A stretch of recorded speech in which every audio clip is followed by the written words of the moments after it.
Hola, ¿qué tal? ¿Cómo está? Bienvenido o bienvenida a este nuevo estudio de la lección de escuela sabática. Ya estamos en la lección número 3. Para esta semana seguimos estudiando el Evangelio según San Marcos. Lleva como título Controversias. Pues vamos a ver varias historias en las cuales Cristo es confrontado por los fariseos e inclusive su familia misma para evitar que él siga desarrollando su ministerio. Cristo sana en el día sábado y eso trae una gran confrontación, una gran enseñanza también de lo que debemos procurar hacer en el día de reposo. Bueno, sin más, quédese conmigo porque ya casi iniciamos.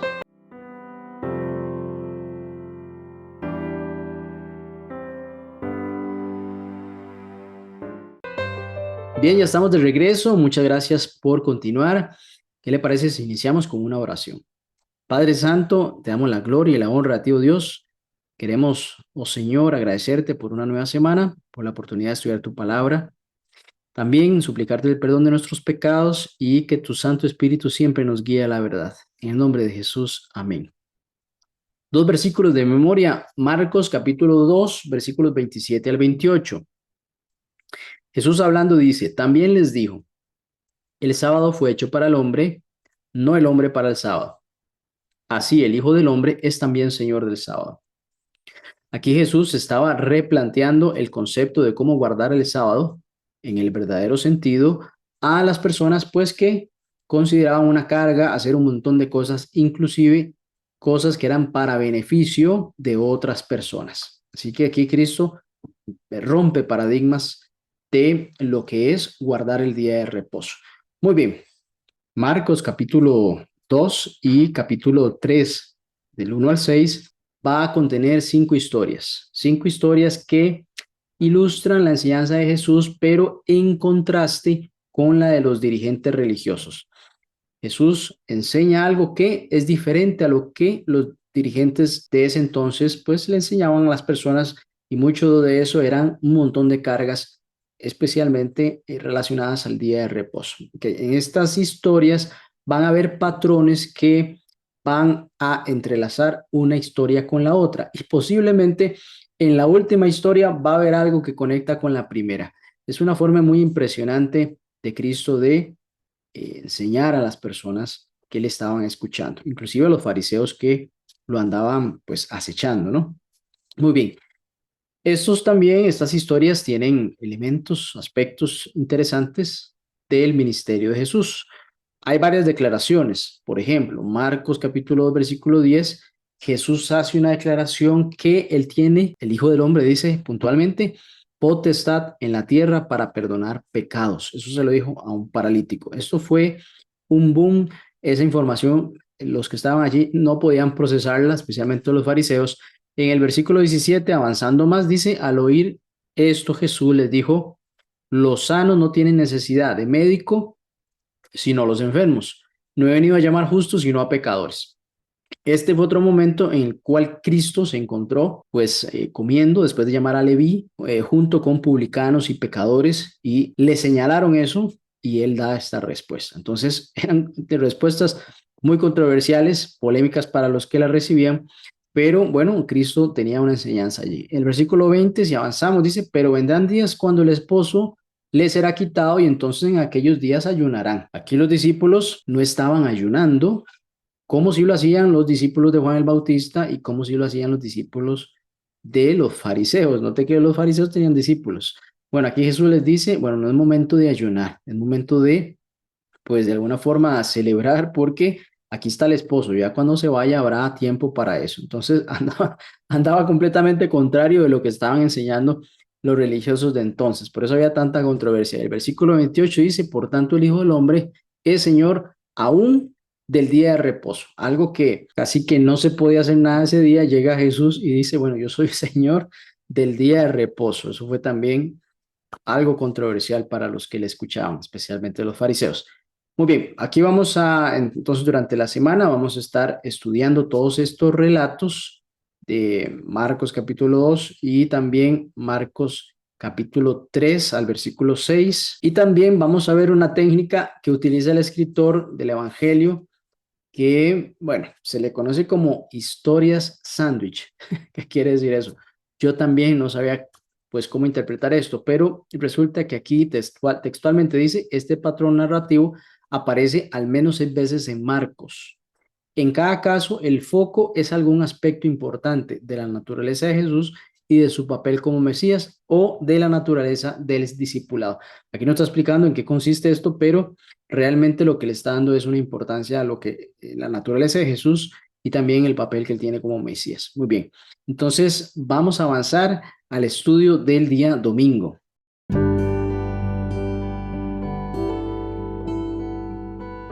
Marcos capítulo 2, versículo 1 al 12, relata una historia impresionante. Posiblemente usted ya la ha leído y la ha estudiado en alguna otra ocasión. Es la historia de 5 amigos.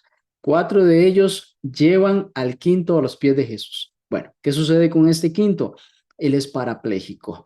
No sabemos exactamente por qué él está en esa condición, ni conocemos los nombres de ninguno de ellos, de los amigos, ni del hombre que estaba en esta condición. Lo cierto es que se pusieron de acuerdo. No sabemos de quién fue la idea, no sabemos quién tomó la iniciativa, pero decidieron llevar en una camilla a su amigo a los pies de Jesús. Lo que sucede es que donde estaba Jesús siempre había mucha gente. Era imposible pasar con una camilla y llegar simplemente allí donde estaba Jesús. Enfrentaron muchos retos para poder llegar allí.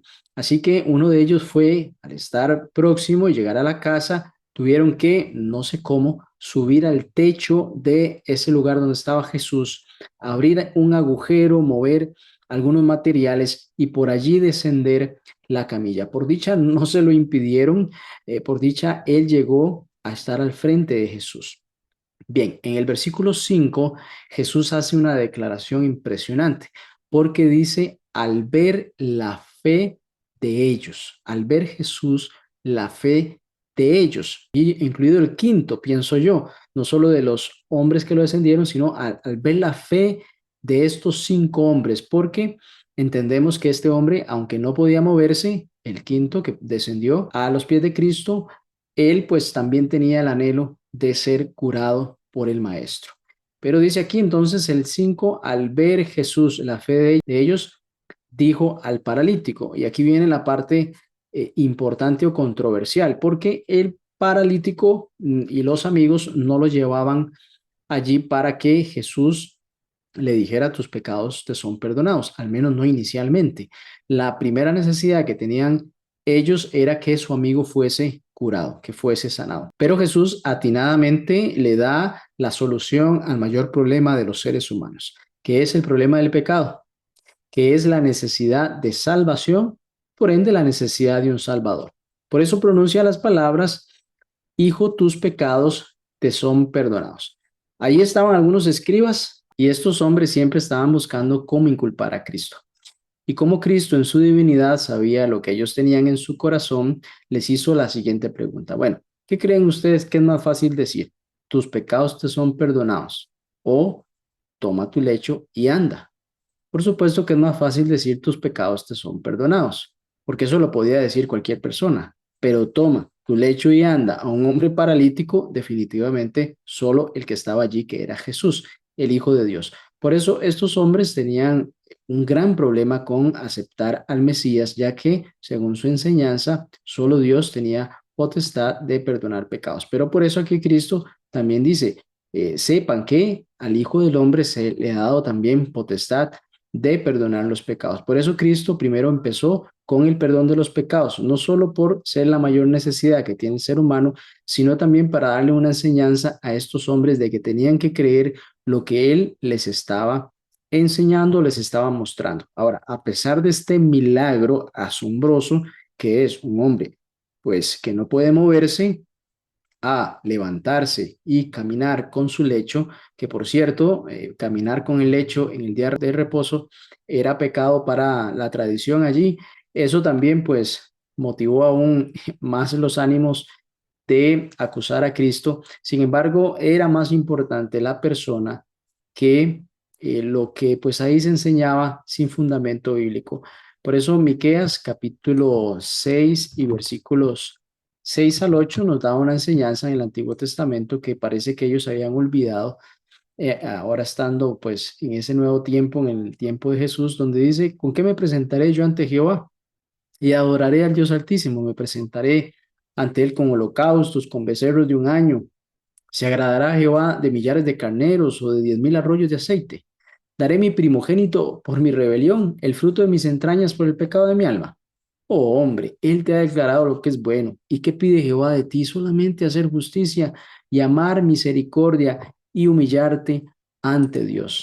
Estos hombres estaban pues colmados de ofrendas, de sacrificios, de ceremonias. ¿Y dónde estaba la misericordia? Ellos preferían que ese hombre no fuera sanado en sábado que mantener la rigurosidad de ese día en el cual no se podía hacer nada. ¿Nota usted lo poco misericordiosos que estaban siendo por querer guardar un aspecto del día de reposo que ni tan siquiera era bíblico, porque aquí vemos como Miqueas dice, bueno, primero la misericordia, primero la persona, antes que pues un invento de hombres por querer guardar unas normas simplemente exteriores y no considerando el dolor o el sufrimiento de una persona. Entonces, estos religiosos habían perdido de vista lo que realmente importaba y lo que realmente importa hoy.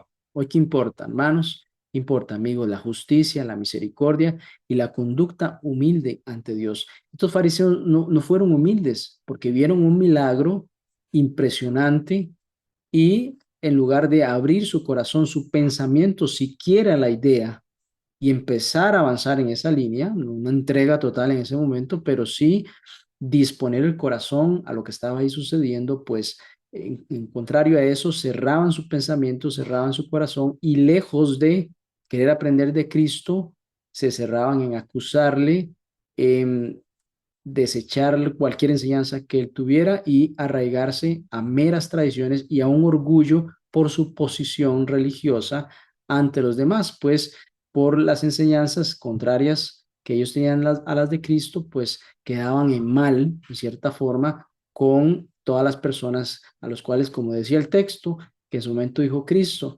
ustedes le cierran el cielo a estas personas, porque no entran ni ustedes ni dejan que ellos entren.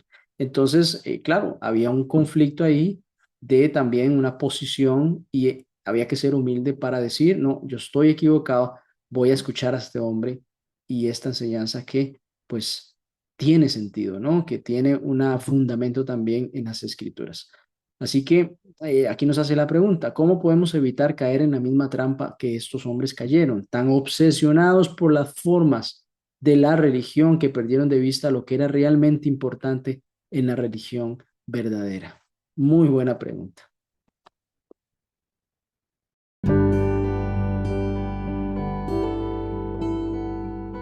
Bien, vamos a analizar Marcos capítulo 2 versículo 13 al 22. Nos habla acerca de Leví, el hijo de Alfeo.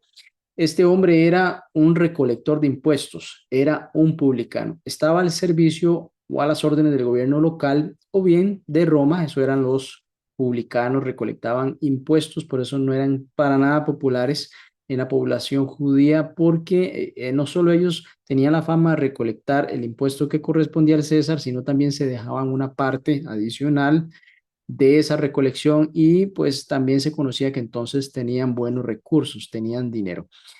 Eran considerados entonces pecadores. De hecho, el tratado Misaíniko Tohorot menciona en un comentario acerca de que si un publicano entra en una casa, todo lo que está dentro de ella se vuelve inmundo. Es decir, estaban catalogados bastante como personas no bien recibidas en las casas, ¿verdad?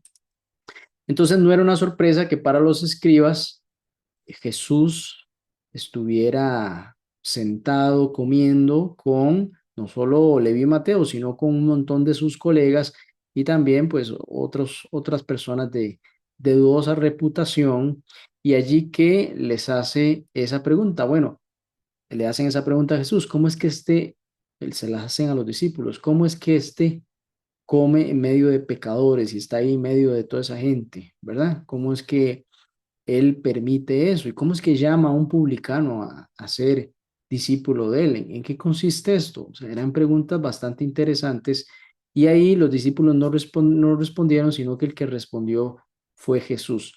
Es decir, no la rechazó la pregunta en sí, sino que la revirtió, le dio un sentido porque Jesús estaba actuando con un sentido, no solo que fue que se le ocurrió porque alguien lo invitó, él fue, sino que Jesús tenía la intención clara de salvar a todas estas personas y indica que él es el médico espiritual porque dice que él viene a salvar o a sanar a los enfermos y no a los que no necesitan a un médico, los que no necesitan un doctor.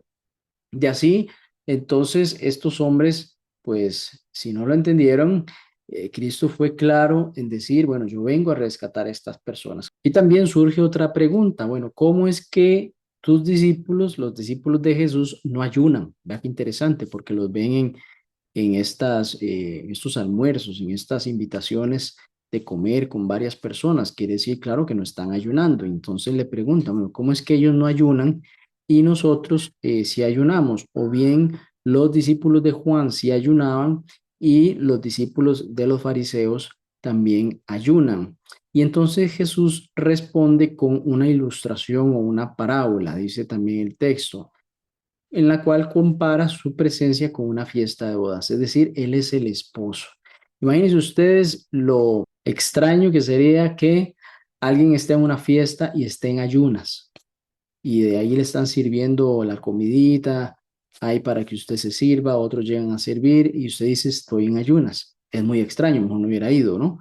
Entonces Cristo dice, no, estamos en este momento en una boda y yo soy el esposo y entonces ellos están celebrando mientras yo estoy. Pero llegará un momento en el cual yo no voy a estar y habrá tiempo de sobra para que ellos ayunen o compunjan su espíritu o cambien de este entorno en el cual estamos en este momento. Y aquí entonces, cuando Cristo dice que llegará un día en que el esposo será quitado, claro, está haciendo alusión a la cruz del Calvario. Jesús además hace dos ilustraciones que subrayan el contraste entre su enseñanza y la de los dirigentes religiosos con respecto a que ellos ayunaban y sus discípulos no, en el cual dice de manera interesante y además contrastante al mencionar el remiendo de tela nueva en un vestido viejo. Eso no se ve, uno no remienda un vestido viejo poniéndole un parche de tela nueva, es muy contrastante. Y también poniendo vino nuevo en odres viejos. Se acostumbraba que el vino nuevo estaba en los odres viejos. Entonces, de esta manera interesante, Jesús contrasta su enseñanza y la de los dirigentes religiosos, ya que les muestra cuán corrompidas habían llegado a estar las costumbres de los maestros. Más sin embargo, aún la religión verdadera puede convertirse en tinieblas si las personas no son cuidadosas. Muy importante ser cuidadosos de la enseñanza. Muy bien, ¿quiénes son los que hoy podrían ser vistos como los recaudadores de impuestos de los tiempos de Jesús? ¿Cómo podemos ajustar nuestra manera de pensar acerca de ellos? Porque estos hombres, si bien es cierto, pues estaban en una actitud equivocada, su forma de actuar, eran personas que todavía tenían alcance de la salvación y solo faltaba que llegara esa salvación hacia donde ellos. Por supuesto, vamos a entender que no todos la aceptan, pero el darle la posibilidad, algunos de ellos van a, como Leví Mateo, dice que cuando Jesús lo llamó, él simplemente lo siguió. Fue algo muy impresionante también, pero vemos que había un corazón dispuesto. Posiblemente Leví Mateo había escuchado acerca de Cristo y allí, al acercarse a Jesús, él decidió seguirle.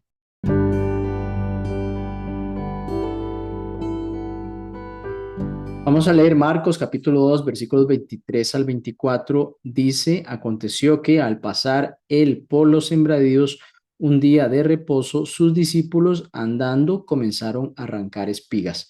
Entendemos que aquí los discípulos tenían hambre. Esa era la razón por la cual ellos estaban arrancando espigas. Además que andaban predicando, andaban haciendo la obra de Dios, andaban con Jesús y bueno, naturalmente sintieron hambre y fueron a arrancar espigas. Claro, los fariseos que siempre estaban al acecho vieron esto y le hicieron la pregunta a Jesús: ¿por qué hacen en el día de reposo esto tus discípulos lo que no es lícito? Entonces Jesús sabiamente se fue al fundamento de la palabra, cosa que los fariseos no tenían esto fundamentado en la palabra, sino más bien en puras costumbres de hombres, y se fue a la historia de David, cómo David comió los panes de la mesa de la proposición, estos panes que eran sagrados y que se cambiaban una vez a la semana, especialmente se hacía el día sábado. Él llegó al templo un día sábado y el sacerdote Ahimelech decide darle de esos panes a él para que sacie su hambre, su necesidad física. Primeramente la persona, era más importante la persona que los panes. Claro, había una excepción en este caso, no era que simplemente se iban a usar todos los sábados porque sí, no, había una excepción. Y aquí estaba David y David pues le pide que qué le puede dar y dentro de lo posible para el sacerdote Jimelec, que era darle de los panes que le correspondían a él y a su familia, los que se iban a cambiar, no los nuevos, sino los que se iban a cambiar para que entonces él hiciera uso de esos panes. Entonces por eso Cristo le menciona esta historia como base para justificar que aún así en el día de reposo que llegó David por esos panes, que no eran para él, pero fue una excepción, aquí también era más importante que los discípulos pues comieran que si era o no día de reposo. Aparte que ellos andaban haciendo la obra de Dios, andaban predicando el evangelio. Bien pudieron haberse, no sé, desmayado por no comer. Dios no quería que sucediera eso, ¿verdad? Muy bien. También Jesús indica que el sábado fue creado para beneficio de la humanidad. Entonces, ellos lo veían al contrario. Ellos veían como que el hombre se debía al sábado y que el hombre entonces tenía que básicamente responderle al sábado, que el sábado era una serie de exigencias impuestas al hombre. Jesús viene con la enseñanza contraria diciéndole, no, el sábado más bien se hizo para que el hombre se deleite. El sábado se hizo para que el hombre no solo recupere fuerzas físicas, sino que recupere fuerzas espirituales, pero también en beneficio de todos los hombres, sea que yo ayude a una persona o una persona me ayude a mí. Es decir, no hay excusa, mis queridos hermanos, para que usted y yo ayudemos a una persona porque es sábado. Más bien es momento de ayudar a una persona porque es sábado. Hay muchas historias quizá de que alguien decidió ayudar a alguien en lugar de necesariamente ir a la iglesia y llegar temprano, pero pudo ayudar a alguien. Hubiese sido contrario a la enseñanza. Si por yo llegar temprano a la iglesia no ayudo a alguien que está necesitando, me está necesitando en una emergencia o algo similar. Entonces es muy importante siempre recordar que la iglesia lo componen las personas y Cristo vino por las personas. Y este principio se traslada también al día de reposo, que como dice Jesús, el sábado se hizo para el hombre y no el hombre para el sábado. Además que si nos vemos, vamos a la creación, el hombre es creado en el sexto día y el sábado le fue dado después al hombre. Muy bien. Y Jesús aún lo amplía más al mencionar que Él es el Señor del sábado. Es decir, Él está sobre el día en sí y el día representa un descanso en el Señor. Además, hay otra historia en Marcos capítulo 3 versículo 1 al 6 en el cual Jesús, al regresar a la sinagoga, se encuentra a un hombre con la mano seca, es decir, la mano no tiene movilidad. Es como si el nervio no trabajara y pues la mano se cae, pues no puede hacer nada con ella. El tema es que era un sábado porque Jesús va a la sinagoga y allí Jesús sana a este hombre, pero vuelve a tener una controversia porque sanó en día sábado, ¿cierto? Aquí los dirigentes religiosos entonces van a querer nuevamente acusar a Jesús de sanar en sábado, pero ¿por qué va a ser un pecado sanar en sábado si es un momento más bien de hacer el bien? Bueno, ellos veían lo contrario. Jesús no rehúye confrontarlos a ellos porque a pesar de que ellos estaban equivocados, Jesús siempre quería que ellos entendieran y que procedieran al arrepentimiento, a que fueran parte de la bendición de Dios. Jesús quería que ellos entendieran esto. Entonces, Él aquí establece un contraste entre lo bueno y lo malo. entre hacer lo bueno y hacer lo malo, entre salvar una vida o quitarla. Y la respuesta a la pregunta es obvia, es preferible, es mejor hacer el bien, es mejor salvar la vida y es mucho más apropiado dentro de la actividad sabática hacer algo similar. Y por eso Jesús les hace esa pregunta. Bueno, ¿es lícito o no hacer el bien en el día de reposo? Y note que ellos ni decían nada, porque callaban. Y entonces mirándolos alrededor con enojo, pero a la vez vea qué interesante, entristecido, porque él quería salvarlos a ellos también. Por la dureza de sus corazones, dijo al hombre, extiende tu mano. Y este hombre extendió la mano y la mano le fue restaurada, fue sanada. Y entonces aquí los fariseos tomaron consejo con los herodianos contra él para destruirle. Vea qué dureza de corazón más tremenda.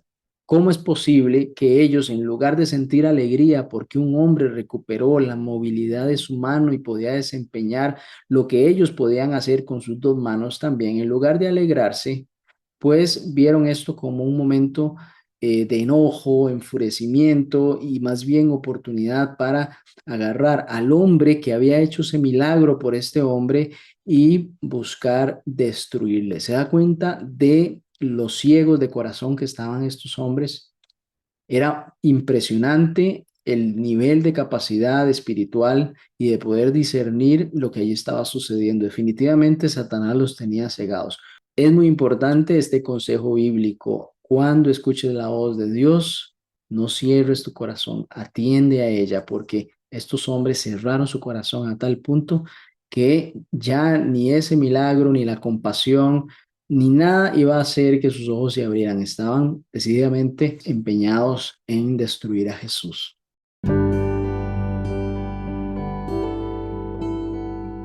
Bien, en Marcos capítulo 3 versículos 20 al 35 nos habla de dos historias o dos momentos en la vida de Jesús. La primera es cuando sus hermanos llegan a prenderle a él, es decir, a llevárselo, porque ellos dicen Jesús está fuera de sí, no está actuando bien y posiblemente nos está comprometiendo como familia y se lo quieren llevar a la fuerza.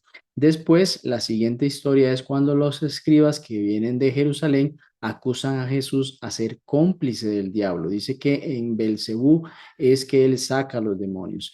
Y allí es donde vamos a centrarnos un poquito, porque en el versículo 22 dice, pero los escribas que habían venido de Jerusalén decían que tenía Belcebú y que por el príncipe de los demonios echaba fuera demonios. Entonces aquí los escribas presentan una acusación muy severa acerca del poder sanador de Jesús. De hecho, cuestionan que venga de Dios, sino más bien que viene del diablo. Entonces Jesús responde primero con una pregunta general, los pone a razonar, siempre los pone a pensar acerca de lo que habían dicho. Y dice, ¿cómo puede entonces Satanás echar a Satanás? No tiene sentido eso. No tiene sentido que Satanás obre en contra de sí mismo, es decir, expulsándose a sí mismo, ¿sí? Jesús entonces procede a hablar de la división dentro de un reino, explicando que pues de una casa y de Satanás mismo él no se va a sacar, mostrando entonces que era muy absurda esa visión que ellos tenían, esa explicación. Luego el Señor cambia súbitamente esta ilustración y habla de atar a un hombre fuerte para poder saquear su casa. Este hombre fuerte es Satanás en la ilustración, que él vino para doblegarlo y poder rescatar o sacar lo que está allí, que en este caso serían las personas. Este último ejemplo, entonces, Jesús sería en la ilustración el ladrón que entra en la casa de Satanás y quien ata al príncipe de las tinieblas para poner en libertad a sus cautivos. Es decir, aquí Cristo les está enseñando la obra que él viene a hacer y que él viene en el nombre de Dios y tiene el Espíritu de Dios, que es con el que puede desechar demonios, puede sacar a estos espíritus de las personas y puede traer también sanidad a los enfermos. Luego menciona acerca del el pecado que es imperdonable, que es el pecado contra el Espíritu Santo y consiste entonces justamente lo que estaban haciendo ellos, en atribuir al diablo la obra del Espíritu de Dios. Por eso es que estos hombres ya estaban tan cegados y los vimos sumamente pues bloqueados con respecto al milagro de el hombre que fue sanado de la mano seca, que no reflexionaron, no les importó, no sintieron misericordia por ese hombre, sino que más bien se enojaron, ya su mente estaba nublada y por eso es que terminaron atribuyéndole a Satanás la obra que hacía Cristo. Eso entonces se llama el pecado contra el Espíritu Santo. La razón por la que Jesús entonces hace esta declaración de los versículos, en este caso 28 y 29, es que los escriban dice que él tiene un espíritu inmundo, cuando en realidad tiene el Espíritu Santo. Vea qué confusión más tremenda tienen estos hombres. Definitivamente, pues estaban en un ámbito completamente diferente del entendimiento. Entonces, si llamas a la obra del Espíritu Santo la obra del diablo, no vas a escuchar al Espíritu Santo. Claro, estos hombres estaban completamente cegados y no deseaban escuchar más que su propio orgullo y por ende al enemigo. Y así que pues estaban condenándose a sí mismos al rechazar el Espíritu Santo a tal dimensión. Y aquí nos hace la pregunta, ¿por qué el hecho de temer haber cometido el pecado imperdonable en sí es una evidencia de que no se ha cometido?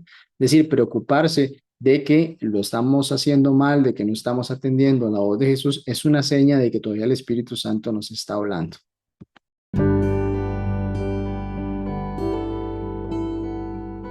Bien, vamos a continuar analizando las dos historias de la parte anterior. Recordemos que la familia de Cristo llega hasta donde estaba él para querer llevárselo, para llevárselo porque ellos consideran que Jesús está fuera de sí. Una de las razones es que, bueno, parece que Cristo no le interesa tanto alimentarse físicamente, sino que atender su ministerio. Ahí menciona de que no les daba ni tiempo de comer. La segunda razón también radica en la integridad física de Jesús, porque es sabido que los fariseos buscaban ocasión para aprenderle.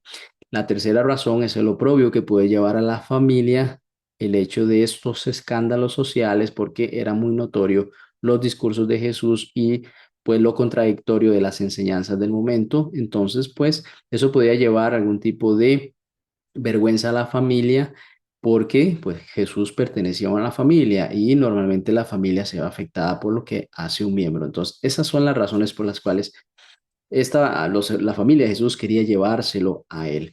Por otro lado, vemos a los fariseos acusándolo de que él saca demonios, pero con el espíritu de Belcebú, no con el espíritu de Dios. Estos dos grupos, aunque son muy separados y tienen las intenciones diferentes, pues convergen en una opinión semejante con respecto de querer sacar a Jesús de allí para que él no siga su ministerio.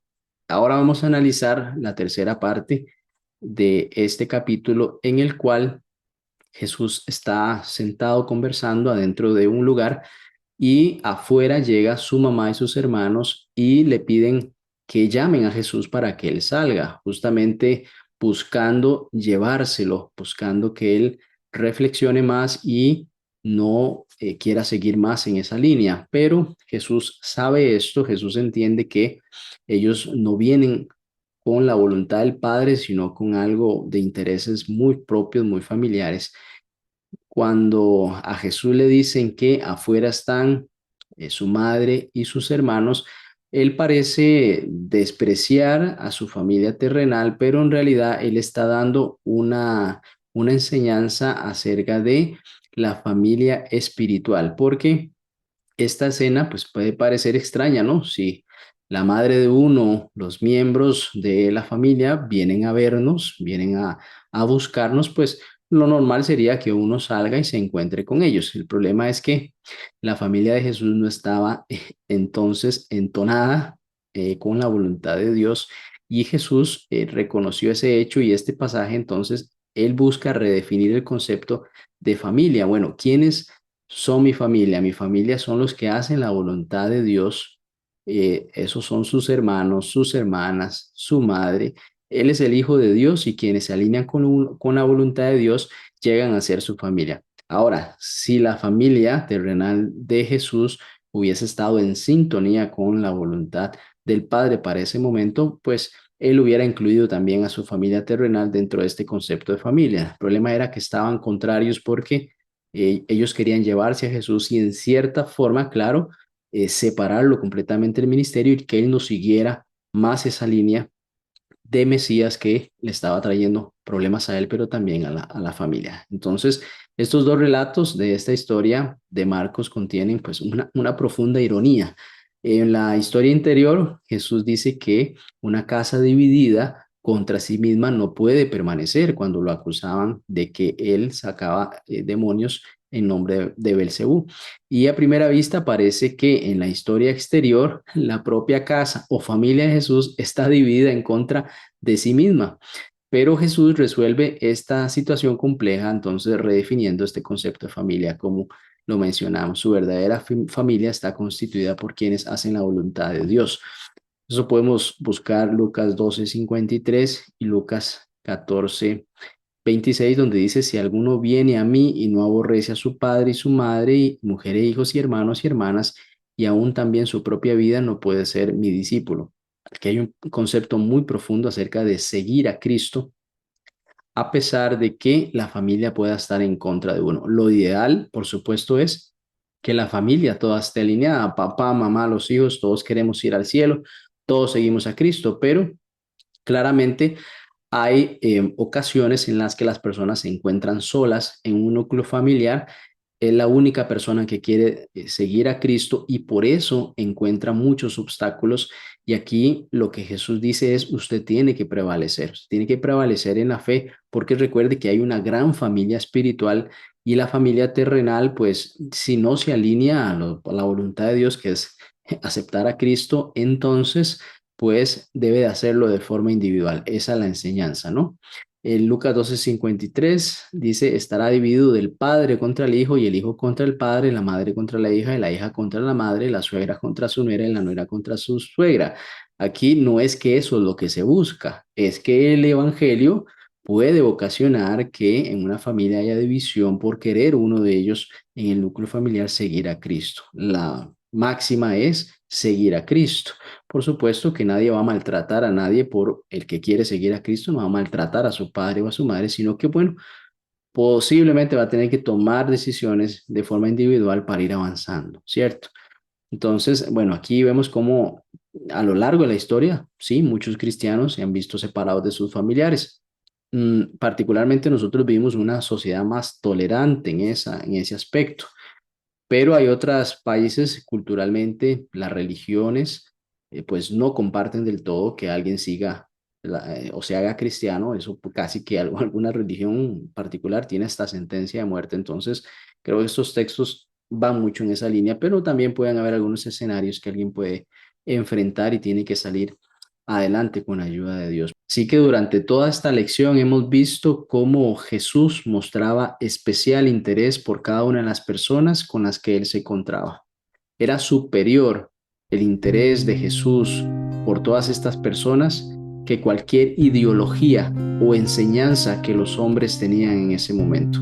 Lejos de las apariencias, lejos de querer cumplir algunas normas que no tenían un fundamento, Cristo se fijaba en la persona y buscaba no solo restaurarla físicamente de ese dolor que le aquejó por mucho tiempo, sino también espiritualmente, emocionalmente, integralmente. Cristo se preocupaba por esas personas y hacía todo lo posible porque esa persona estuviera a su alcance. Extendía su mano, le tocaba el hombro, le miraba a los ojos, se compadecía de ellas. Y es el mismo Jesús el que hoy se interesa por usted y por mí. Es el mismo Jesús que vio a ese hombre descender del techo y al frente de él, al decirle tus pecados te son perdonados. Es el mismo Jesús que hoy desea perdonar nuestros pecados, pero necesitamos ir hacia donde está Él. Necesitamos avanzar ese paso que a usted le falta dar para llegar a Cristo, es necesario darlo. Ese paso que nos acerca más a Jesús, Él está dispuesto con los brazos abiertos a recibirnos y darnos una nueva vida y también vida en abundancia. Muy bien, hemos terminado por esta ocasión. Vamos a orar para finalizar.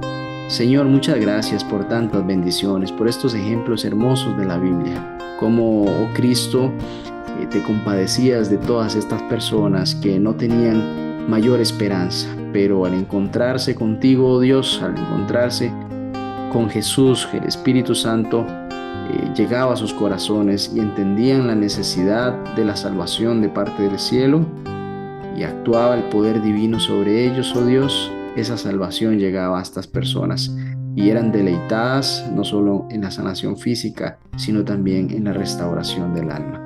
Gracias, oh Padre, por escucharnos y por darnos también hoy, a darnos también esa oportunidad hoy a nosotros. En el nombre de Jesús, amén. Muy bien, nos vemos hasta la próxima semana, si así Dios lo permite. Chao.